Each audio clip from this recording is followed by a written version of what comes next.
A few weeks ago, I got a message that changed everything. I was just starting my day, checking emails and texts on my phone when I saw a notification from a number I didn't recognize. I almost ignored it, thinking it was spam, but the preview caught my eye. I know this might be a shock, but I'm your mother. For a second, I thought I was reading it wrong. I opened the message and there it was a woman claiming to be my birth mother. She wrote that she wanted to reconnect, that she regretted leaving me all those years ago. She apologized, said she had a lot to explain, and hoped I could give her a chance to make things right. I just sat there, staring at my phone, my mind racing. I felt my stomach twist. This was the woman who had abandoned me as a baby, who left without a word or a reason. Why now? I'd been raised by my adoptive parents, who were wonderful, loving people. They never hid the fact that I was adopted, but they didn't have much information about my birth mother either. They told me that she was young when she had me, and that she left soon after. No one knew why or where she went. I had some half-siblings, but we were never close. They knew about me and I knew about them, but we didn't talk, didn't share a life. And now, out of nowhere, this message. I read her words over and over again. She didn't give many details, just that she regretted leaving and wanted to explain why. Then she mentioned she was very ill, maybe dying, and hoped to reconnect before it was too late. That part threw me. It felt manipulative, like she was trying to make me feel sorry for her. I didn't know this woman, didn't owe her anything, but I also couldn't shake the thought that maybe she was telling the truth. What if she really was dying? Would I regret not hearing her out? I couldn't let it go, so I decided to reply. I kept it short, asking why she was reaching out now, after all these years. It took a few hours, but she responded. She was vague again, repeating that she regretted leaving, that she had her reasons, and that she was very sick. She didn't say what was wrong with her, just that it was serious. I didn't trust her, not yet. I wanted to know more, so I thought about my half-siblings. I hadn't spoken to them in a while, but they might know something. I reached out to my sister, the one I had the most contact with, even if it was barely more than the others. I texted her, asking if she knew anything about our mother being sick. Her response came quickly, but it wasn't what I expected. She was evasive, saying she didn't know much, that it was complicated. She didn't seem interested in talking about it, which only made me more suspicious. I pressed her a bit more, asking if she had known about our mother's illness. That's when she slipped. She mentioned, almost casually, that they'd known for months. Then she tried to backtrack, but it was too late. I felt a rush of frustration and confusion. They'd known for months? And no one thought to tell me? I couldn't believe it. I demanded to know why they hadn't told me sooner. There was a long pause before she replied again. She said she couldn't explain everything over text, that it was complicated, and that we needed to meet in person. Her tone was strange, almost hesitant, like she was hiding something. I agreed to meet her, sensing there was a lot more to this story than I was being told. The days before our meeting felt like a blur. I kept thinking about what she had said, what she hadn't said, and why my siblings had kept this from me. I replayed every conversation I'd ever had with them in my head, looking for clues, but there was nothing. I'd always felt like an outsider with them, but this felt different. It felt like a betrayal. When the day of the meeting finally came, I arrived at the cafe early. I was anxious, unsure of what to expect. My sister walked in, looking uncomfortable, like she didn't want to be there. She sat down and we exchanged a few awkward pleasantries before I cut to the chase, asking why they hadn't told me about our mother. She sighed and looked down, fiddling with the edge of her coffee cup. She told me that our mother had stage 4 cancer, that she only had a few months left to live. She said they hadn't told me because they didn't want to involve me in the family drama, that it was complicated. She admitted that our mother had been trying to reconnect for years, but they had been reluctant, unsure if it was the right thing to do. Then she started explaining the real reason our mother left. It wasn't out of malice or because she didn't care. There were severe mental health struggles, abuse from my biological father, and other tragic circumstances that made her feel she had no choice. She had spent years trying to rebuild her life, trying to find a way to reconnect with the children she left behind. I listened, trying to take it all in. It was a lot to process. I felt a mix of anger at being left out, empathy for the struggles my mother had gone through, and distrust towards my siblings for keeping this from me. My sister said our mother wanted a final chance to explain her side before she died, and she was hoping I would at least hear her out. I didn't know what to think, what to say. I told my sister I needed more time to process everything. She nodded. But then she mentioned something else, that our mother was in the hospital right now, and her condition was worsening rapidly. Time was running out. I left the cafe, my mind spinning. I felt like I'd been thrown into the middle of a story I didn't understand, with pieces missing and secrets still hidden. But one thing was clear: I had a decision to make, and I had to make it soon. Update 2. I agreed to meet my sister at a small cafe downtown, the kind of place where you can talk without worrying about people listening in. I arrived first and took a seat near the window, trying to keep my hands steady as I sipped my coffee. A few minutes later, my sister walked in. She looked tense, her shoulders stiff and her eyes scanning the room before she spotted me. She sat down across from me, barely making eye contact. The first few moments were awkward. We hadn't seen each other in years, and it was clear she wasn't comfortable. After a few polite words, I went straight to the point, asking why they hadn't told me about our mother's illness. She paused, taking a deep breath.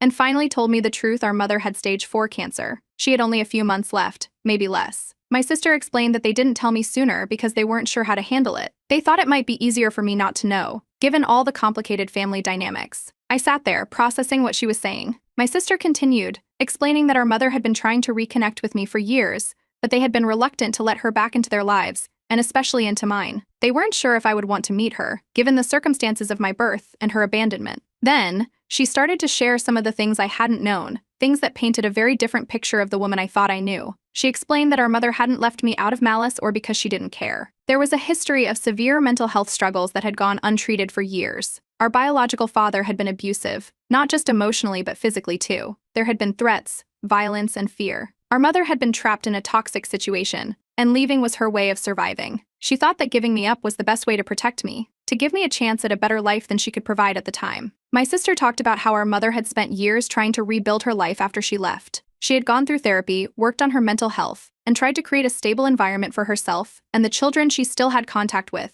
But the guilt of leaving me behind had always been there, eating away at her. She wanted to make things right, or at least as right as they could be given the circumstances. Hearing all this was like having the ground pulled out from under me. The story I'd told myself for years, that my mother had abandoned me because she didn't care, was falling apart. I still felt a mix of emotions, mostly anger at being kept in the dark for so long. I wondered why my siblings hadn't told me any of this before. Why had they let me believe that our mother was just some cold-hearted woman who walked away without a second thought? My sister looked at me, her eyes filled with a strange mix of regret and determination. She admitted that they had their reasons for keeping this from me, but now, with our mother's time running out, they felt I deserved to know the truth. She said our mother wanted one final chance to explain her side, to give me the full picture before it was too late. I sat there, staring at the table, trying to wrap my head around everything. I still didn't know what to do. Part of me wanted to walk away, to ignore all of it, and pretend I hadn't heard anything. But another part of me, a part one didn't even know was there, felt a pull, a need to understand, to hear what my mother had to say. I told my sister I needed more time to process everything. She nodded, but then she dropped another bombshell. She told me our mother was in the hospital right now, her condition worsening rapidly. She didn't have much time left, and if I wanted to see her, I had to decide soon.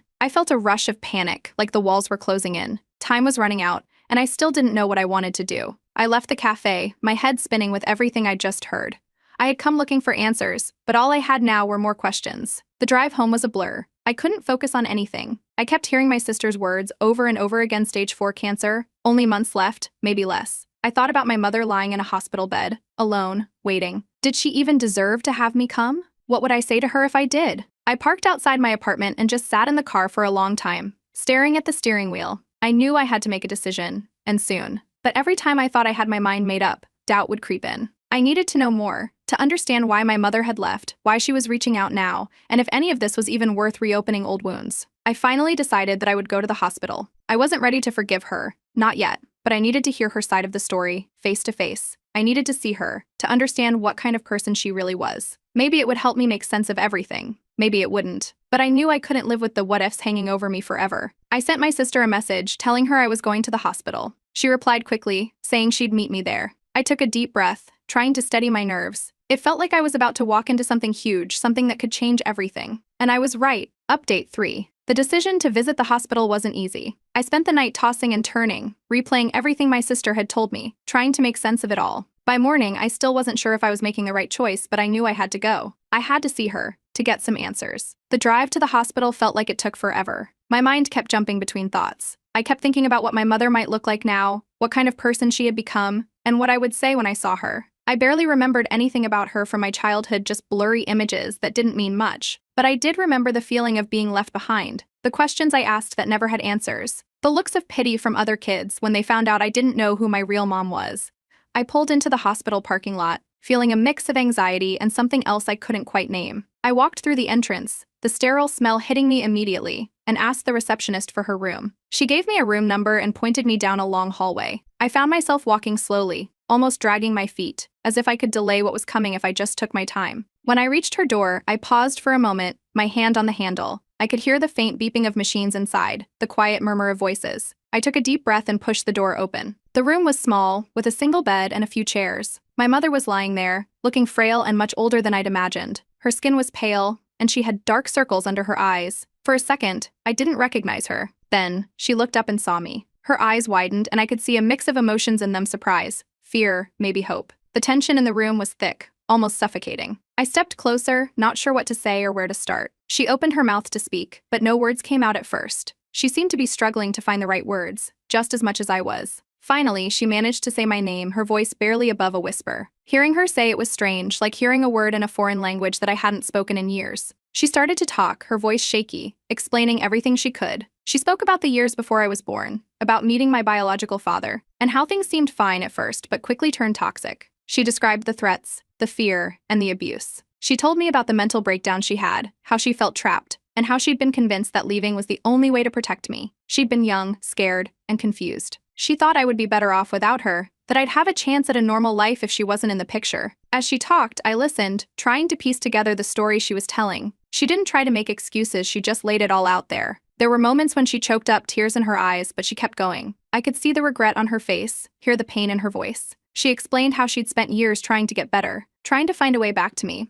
but she was scared I'd never forgive her. Just as she was finishing, the door opened, and a man walked in. I didn't recognize him, but my mother did. Her face changed instantly, a mix of shock and something else I couldn't quite place. The room felt different, like the air had thickened. The man looked at her, then at me, clearly trying to figure out who I was. He stepped closer, and my mother introduced him as an old friend. But I could tell there was more to it than that. He seemed familiar with the room, with her like he'd been there before. He reached out, gently touching her hand, and the way she looked at him told me they had a history. He turned to me and started to explain that he had been involved in my mother's life for a long time. He mentioned that he had helped her financially when she was struggling, had been there when things got rough, and had tried to help her find me over the years. I could see my mother's eyes darting between us, unsure of how much to reveal. I asked him directly who he was to her, and he finally admitted that he was more than just a friend. They had been together for a while after she left, and he had been the one who supported her through some of the darkest times. He had also been the one to convince her to try and find me again, to make things right if she could. I stood there, trying to make sense of what he was saying. It was clear he knew a lot about the situation, maybe more than my siblings did. My mother seemed nervous, like there was more she wanted to say but couldn't. The man went on, telling me how he had helped her get back on her feet, how they'd tried to track me down but kept hitting dead ends. He talked about how she'd written letters she never sent, how she'd watched from a distance, afraid of what might happen if she showed up out of the blue. Then he said something that made me stop. He mentioned that there were things about my father and my mother's past that I still didn't know, things that might change how I saw everything. He looked at my mother, as if waiting for her to say something, but she stayed silent, her face pale. I pressed him for more, but he just looked back at my mother, almost as if asking her permission to continue. She finally nodded, and he told me that he had been involved in some of the events that led to her leaving. He didn't go into detail, but he hinted that there were secrets she had kept hidden for years, things that might make me see her in a new light. Before he could say more, a nurse came in, checking the machines, adjusting my mother's IV. The tension in the room broke for a moment, but I knew we weren't done. There was more to this story, more that I needed to know. I left the hospital that day with more questions than answers. This man, whoever he was, clearly played a significant role in my mother's life after she left, and it seemed like he knew things that nobody else did. As I walked to my car, I realized that if I wanted to know the full truth, I would have to dig deeper, and I wasn't sure where that would lead. Update 4. I couldn't shake the feeling that I was only scratching the surface. The man at the hospital had dropped hints about secrets my mother had kept hidden for years, things that might change everything I thought I knew. I needed answers, so I decided to confront him directly. The next day, I managed to track him down to a small cafe in the town. He was there, sitting alone at a table by the window, looking deep in thought. I walked over, pulled out a chair, and sat down without waiting for an invitation.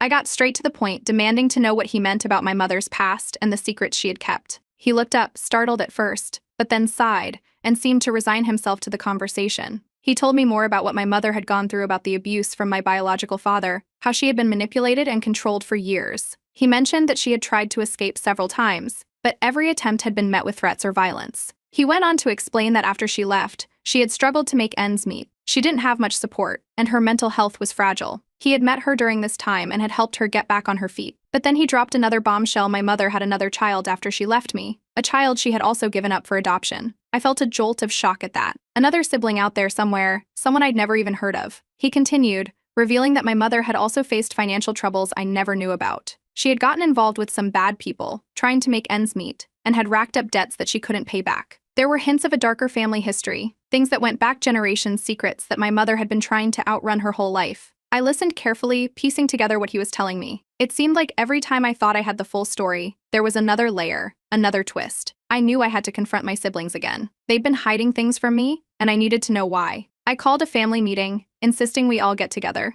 It wasn't easy getting everyone in one place, but eventually we met at my older brother's house. The tension in the room was thick as we sat down. I didn't waste any time. I accused them of keeping things from me, of hiding the truth about our mother and her past. My siblings looked at each other, clearly uncomfortable. One by one, they started to talk. My older sister admitted she had known about our mother's financial troubles but didn't think it was relevant to share. My brother, on the other hand, revealed he had known about the other child for years but had kept quiet because he thought it would only make things worse. They each had their own reasons, their own versions of events, and they were all different. The argument heated up quickly. Voices were raised and accusations flew. My sister accused my brother of always playing favorites with our mother, of covering up for her mistakes. My brother fired back that she was too judgmental, that she didn't understand what our mother had gone through. I watched, feeling the tension building, wondering just how much more had been kept from me. As they argued, I realized how much of my life had been built on half-truths and hidden secrets. I felt further betrayed, wondering if there was anything they hadn't kept from me. It seemed like everyone had their own agenda, their own reasons for staying silent. I knew I couldn't trust any of them to give me the full story. I decided to dig deeper on my own. I started with some of my mother's old things, looking through boxes of papers and personal items that my siblings had kept after she left. I found old letters, some dated years back, and a few legal documents that didn't quite add up. There were mentions of people I'd never heard of, places she'd been that I didn't know about, and references to debts and deals that sounded suspicious. One letter, in particular, caught my eye. It was from a lawyer, dated shortly after I was born. It talked about an agreement, something about custody and rights, but the details were vague. The more I read, the more it seemed like someone might have manipulated my mother's decision to abandon me. The letter hinted at threats and coercion, but nothing was clear. It was like trying to put together a puzzle with missing pieces. I decided to dig deeper, to find out more about this lawyer and the people mentioned in the letters. I made calls, looked up names online, and even visited a few old addresses I found in the documents. I felt like a detective, piecing together a story that had been hidden for decades. Then, just as I was starting to feel like I was getting somewhere, my phone rang. The number was unknown, but something told me to answer. The voice on the other end was calm, almost too calm. The person introduced themselves and claimed they had more information about my mother's past, things that nobody else knew. They insisted on meeting immediately, saying it was urgent. I asked who they were and how they knew so much, but they wouldn't say over the phone. They just kept insisting that I meet them, that it was important. I hesitated, unsure if I should trust them, but something about their tone told me they were serious. I agreed to meet, wondering what new secrets were about to come to light and how much more I could handle. I ended the call, feeling a mix of anticipation and dread. It felt like I was standing on the edge of something big, something that could change everything once again. I grabbed my keys, ready to find out what this mysterious caller had to say, knowing that whatever it was, it would only add to the tangled mess my family's story had become. Update 5. I arrived at the meeting place, a quiet park on the edge of town, and scanned the area for the person who'd called me. It was early and only a few joggers and dog walkers were around. I felt a knot in my stomach as I looked around, wondering who would approach me. Then I saw an older woman sitting on a bench under a large oak tree, watching me closely. She gave a small wave and I made my way over. As I got closer, I noticed she seemed familiar, but I couldn't quite place her. She introduced herself as a friend of my mother's, someone who had known her when everything began to fall apart.